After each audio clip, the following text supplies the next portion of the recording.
What's up, guys? Well, I thought I'd hit you up on this Friday morning as I start my day to talk about my plays for this weekend coming up, big fight weekend. First off, let's talk about the undisputed heavyweight title fight between Usyk and Dubois, the rematch. Guys, I've said in the past that, I would never bet against Usyk again. I had to see some clear slippage, which of course, his last two fights, he clearly beat Tyson Fury in my opinion. But guys, I'm going to be honest. I said after the Fury rematch that, I would have liked for him to retire, to go off into the sunset. His legacy was intact. He beat everybody he had to beat.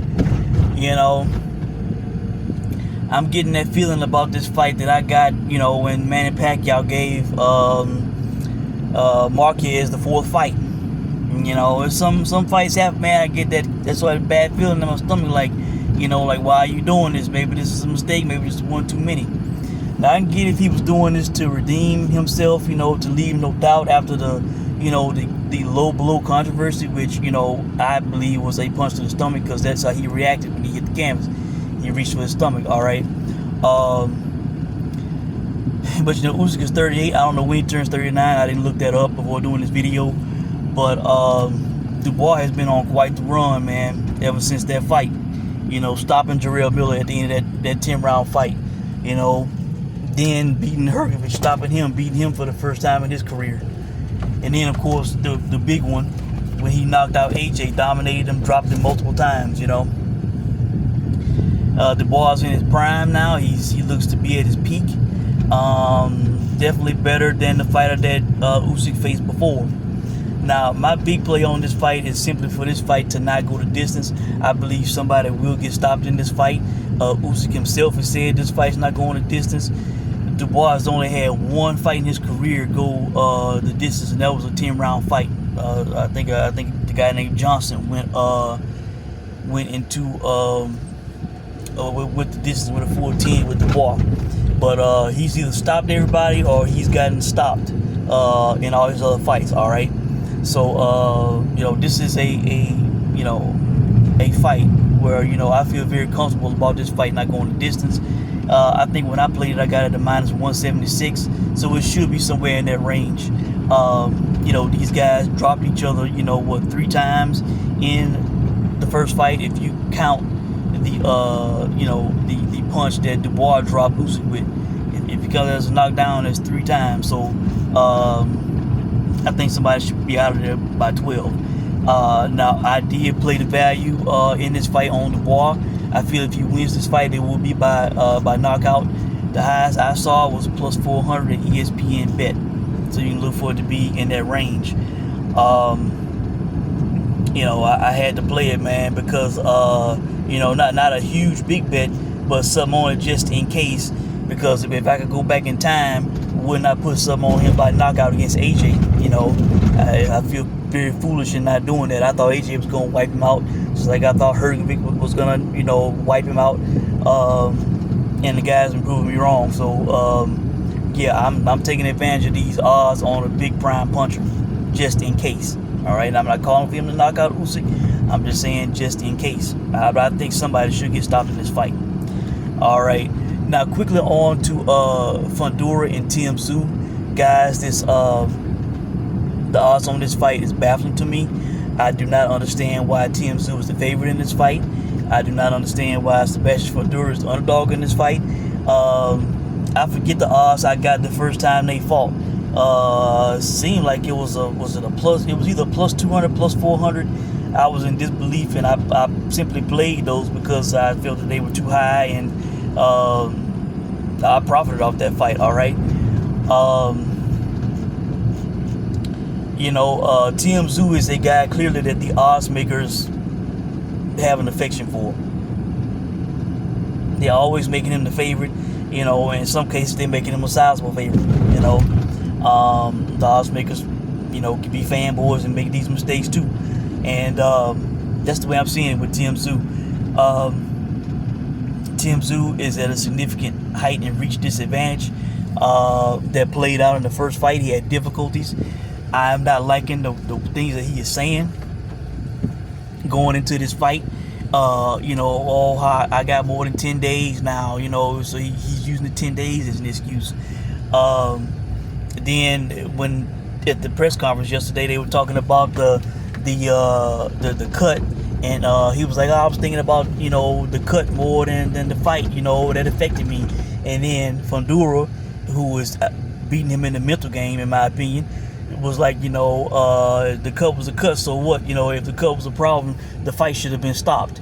That was a better and a more manly answer than what Tszyu said. And then Tszyu had to rebut. He didn't let the MC get off his next question. He had to respond, so he didn't sound so bad. He knew he sounded bad compared to what Fundora said, so he had to come back talking about, I'm ready to die in there, blah blah blah. I would have been mad if my corner stopped it. He tried to clean it up. But I'm liking Fundora's mindset going into this fight. Hell, Fundora had 10 days, just like Tszyu did. When he adjusted. Fundora also had, a cut where he bled a lot, just like Tszyu did. So, he had 10 days. He also had to overcome adversity, and he did. And in my opinion, he outboxed and beat Tszyu. And also, not only did he beat him in the first fight, in my opinion, but Tszyu, after that fight, he fought Bakram, and we all know what happened. He took a lot of damage. He got beat up. He got dropped multiple times, and that has been less than a year ago, guys. It has not been a full year since that happened. And what effect mentally, physically did that have on him?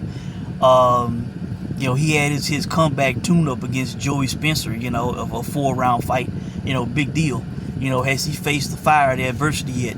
Has he been able to world-class guys since Bakram? Since he took all that damage and all that. If he faces adversity in this fight, will he fold? How will he stand up to that? He got a lot to overcome, with that height and reach of Fundora. Fundora's been a pretty dominant fighter in his career, except for when he got clipped by Mendoza and got knocked out. Outside of that, he's been the guy, all right? And you giving me underdog money on him again, I've taken it, guys. I've taken it. I did a parlay with that. And I paired it with Barrios by knockout. All right. I played it at Caesars. Caesars giving a plus 140. That's the highest I'm seeing it. A plus 140. And this is the highest I've seen it, period. Currently, as I do this video on Mario Barrios to stop a 46-and-a-half-year-old Manny Pacquiao who turns 47 in December. A Manny Pacquiao who was old in the Usyk fight. That was 4 years ago. All right. A Manny Pacquiao who last year got his ass kicked and lost, in my opinion, in an exhibition. Not officially lost because it was an exhibition, but if you were judging the fight, he lost. All right, to a kickboxer named Anko from Japan. All right. Trying to replicate the size and reach of a Barrios. And if a Japanese kickboxer put it on him and beat him and made him look slow and old and all that, what do you think a prime 30-year-old hard-hitting Mario Barrios can do? A guy who's been boxing since 6 years old, all right? Guys, people have been saying, Mario Barrios is beatable. He, is the weakest of the champions. Pacquiao can do it. Mario Barrios, he lost to Tank, he lost to Thurman. He had problems with Abel Ramos. He got dropped. He fought a draw with Abel Ramos. Guys, Abel Ramos is in his prime. Manny Pacquiao is not. If Abel Ramos fought Manny Pacquiao, I'm picking Abel Ramos. All right. My respect level went up for both Abel Ramos and Mario Barrios after that fight that they had. I thought it was a draw. I thought both guys were tough, showed heart, fought tough, and their stocks went up in my eyes, in my opinion. So, I have knocked Barrios in the past because he was overrated. I bet it against him. You know, but again, my respect level for him went up. I believe he is in his prime now at 30, you know, and a better fighter now than when he fought Keith Thurman. You know, they said that was his first fight at welterweight, you know, so he has more experience at welterweight. You know, he's been in with Tank, you know, those experiences, you know, and as time is going on, has made him a better fighter. He has not regressed, he's improved. All right, and while Barrios has not had a knockout in recent memory, it's been a few years. But Barrios has a punch, man. You know, he frequently drops guys that he's in fights with. You know, he dropped Usyk twice. You know, he dropped Abel Ramos. You know, and some of the other fights that have happened recently. He has not been stopping these guys, but he's been dropping them. All right. And Manny Pacquiao, we all know he's older, he's slower. You know, he's fast for a 46-year-old, but you know, this is not gonna be a mind-blowing speed for a prime 30-year-old Mario Barrios. I don't believe. All right. He should not have the foot speed to keep up with Barrios. You have to close the gap to get the Barrios. Barrios should have athletic advantages when it comes to that. You know, so you got to overcome this guy's height, reach, his youth, athleticism. You know, the fact that he's in his prime. You know, after 4 rounds, I expect Manny to fade. All right, especially if Barrios hit him to the body. You know, and guys, another reason why I think that the stoppage is a good play in this fight is Manny is a legend. You know, the ref, the doctor, and even Freddie Roach. You know, are they gonna let Manny Pacquiao get frequently dropped, get swollen up, take a lot of damage, and let that fight continue and go full 12 rounds? Probably not. All right. If Manny's getting dropped, if he's getting swollen up, if he's in trouble, I think somebody will say, hey, that's Manny Pacquiao, he's a legend. I don't want him to get hurt permanently on my watch. I don't want nothing bad happen to him. We stopping this fight. You know, it's one-sided, he can't come back. You know, he's down, that kind of thing. All right, I can see that happening. All right, Barrios does not have to knock him out cold. You know, but if he's outclassing him, you know, I could see the stoppage. I definitely have Barrios winning. I do not see Manny Pacquiao winning this fight. You know, I did a big parlay with Barrios on the money line with the Usyk Dubois fight not going the distance. I did another parlay with Fundora money line and Barrios by knockout, because I'm expecting him to get a stoppage. Bob Santos, his trainer, is pushing Barrios to get a stoppage. You know, they talk about hospital or cemetery. You know, some people didn't like it. It sounds grim, but I like that Santos is pushing Barrios to be aggressive, to go for greatness, and to get Pacquiao out of there. It would be incredibly embarrassing if he lost to Pacquiao. If he lost to Pacquiao, he should take his gloves off, lay him down in the ring, and never box again. All right, he should not let this guy go a full 36 minutes with him, in my opinion.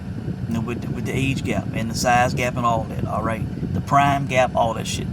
All right, so you know, I'm liking the energy.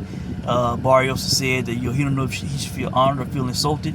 He should feel insulted. All right, the fact that this guy at 46 and a half and he can get off the couch and beat you, a world champion in his prime, you know, he should be highly offended and take it personal. You know, and if somebody can send this video to Mario Barrios, send it to him so you can see what I'm saying. You should feel offended and insulted that this guy thinks that he can get off the couch at 46 and a half and beat you for your title. All right, if I was him, I'd be going out to make a statement against Manny Pacquiao, and I would not hold back. So that's it, guys. That's the way I'm seeing it.